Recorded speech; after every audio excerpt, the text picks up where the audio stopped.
Баршаға сәлем. Бүгін сіздермен Енодағы Мадина есімді қыздың тағдыры жайлы айтатын боламын. Мадина арман қуып Астанаға оқуға келеді. Содан жап-жас 18 жасар Мадина бір жас жігітке ессіз ғашық болады. Ол жігіт өте сымбатты, қарапайым жігіт болатын, бірақ ол жігіт барып тұрған бабник, яғни қызқұмар болып шығады.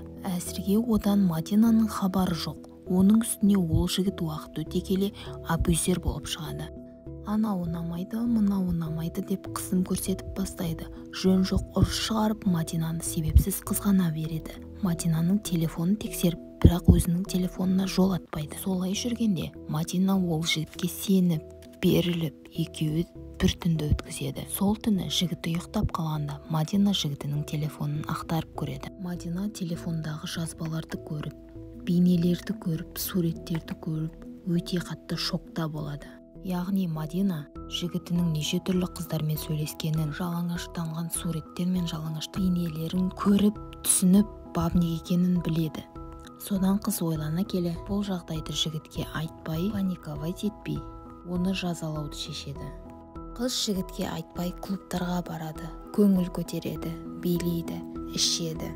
Клубта жігіттермен танысып, олармен көңіл көтеріп, олармен бірге болады. Жігіттердің әурет жерін аузына алып, олардың ұрықтарын ыдысқа құйып алады.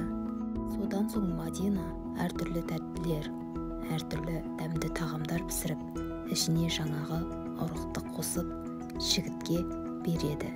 Жігіт дымнан хабары жоқ тағамдарды жеп алады. Қыз онымен ғана шектеліп қоймай, өзінің кіші дәретін және де үлкен дәретінде тағамдарға қосып беріп жүреді. Бірақ қыз жігітке айтпай, екеуі тату-тәтті қоштасып кетеді. Содан кейін қыз 2019 жылы ВКонтакте желісіне дәл осы жазбаны, историясын қалдырыпты. Түйін, жігіттер, біреудің қалдығын жеп жүрмеңіздер.